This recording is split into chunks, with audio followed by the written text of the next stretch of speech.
C'est la première fois que vous nous parlez, Anne Cazobon, de développement personnel à deux. Ouais, Isabelle, je vous ai entendu. Je sens votre insistance et vos messages plus ou moins subtils depuis des semaines qui reviennent à la charge et insistent lourdement quant aux thématiques que j'aborde dans cette chronique, mais aussi et surtout à celles que je n'aborde pas. Ça manque de sexe. Hein. Bon, je pense que là on a bien compris, alors je m'y colle. Vous le savez, l'invitation du développement personnel, elle est à ralentir dans sa vie, d'arrêter de courir pour chercher à l'extérieur toujours plus ce qui nous sauvera, ce qui nous consolera, ce qui nous calmera, chercher à toujours plus consommer pour dompter ses peurs, ses angoisses, d'aller chercher dans du matériel une micro-source de plaisir et de satisfaction éphémère et de s'acheter cette robe ou cette paire de chaussures pour m'apaiser quelques minutes, alors que, si je le veux, il y a là, en moi, à disposition, une version durable de la tranquillité, de la paix intérieure. Et pour y accéder, le premier pas à faire, c'est celui d'oser, d'avoir le courage de plonger en moi, de prendre des rendez-vous avec moi-même pour me découvrir, me confronter, me rencontrer. Et ces rendez-vous, ils peuvent prendre plusieurs formes. À vous de trouver la vôtre. On en parle régulièrement dans cette émission. Marcher en forêt, écrire tôt le matin, dès le réveil, méditer, faire du yoga, entamer une thérapie. Eh bien, dans la relation à deux, c'est à peu près pareil. 69 années érotiques.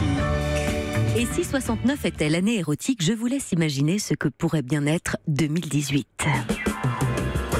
Je vous propose donc d'expérimenter l'amour au ralenti, le fameux slow sex. Je sens que ce thème vous inspire, Anne.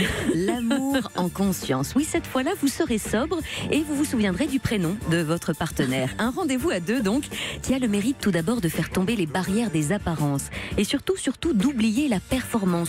On va ainsi libérer les hommes de cette pression-là pour pleinement redonner la parole au sens et au corps. L'invitation, là encore, est à mettre de la lenteur dans tout ce que l'on fait pour gagner en conscience, donc en regardant l'autre dans les yeux, en devenant plus conscient de sa singularité, de l'émotion qui le ou la traverse, de son physique aussi, des raisons pour lesquelles on l'a choisi et pas parce que c'était le dernier sur la piste de danse. C'est aussi ainsi que l'on va pouvoir éviter le rapport dominant-dominé pour lui préférer un rapport d'altérité, d'égalité. Ça commence déjà par là, chacun peut donner et recevoir et ça évite ainsi toute frustration.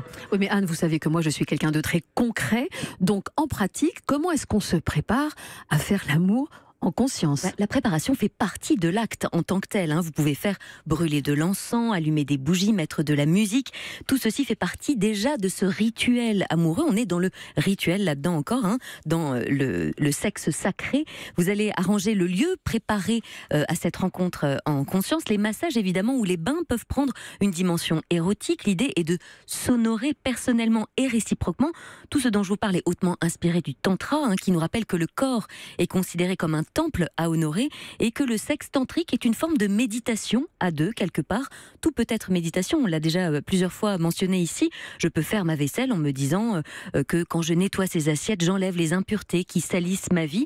Eh bien c'est un peu pareil pour l'amour en conscience. Dans le slow sex, on s'éloigne de la course à l'orgasme pour vivre une union sexuelle dans tout le corps. On va vivre les couleurs par le regard, par les sens, sentir l'odeur de la peau, par le nez, toucher les matières. Bref, le développement personnel est plein de paradoxes parce que l'amour au ralenti va vous permettre de passer la vitesse supérieure dans votre relation. Et ce qui tombe vraiment très bien, c'est qu'on a 3 jours devant nous. Ce lundi de Pâques est tout à fait approprié pour mettre en pratique tout ce que vous venez de nous expliquer. J'adore, Saverio, votre regard, parce que vous êtes venu en disant je vais parler du sentiment d'abandon et là tout à coup on parle de slow sex. Ben oui, c'est très important la sexualité. Et puis il y a des personnes qui peuvent se sentir abandonnées dans la pratique sexuelle.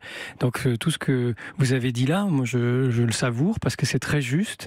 Et je pense qu'effectivement la sexualité peut être merveilleuse et vécue en conscience de cette façon-là, oui. Merci Anne, je vous souhaite un excellent week-end. Je souhaitais tout à l'heure à Elisabeth Assayag de chercher les œufs dans le jardin avec le petit. Je vous laisse à vos activités en couple et en développement personnel à deux jusqu'à lundi matin. Bon week-end. Europe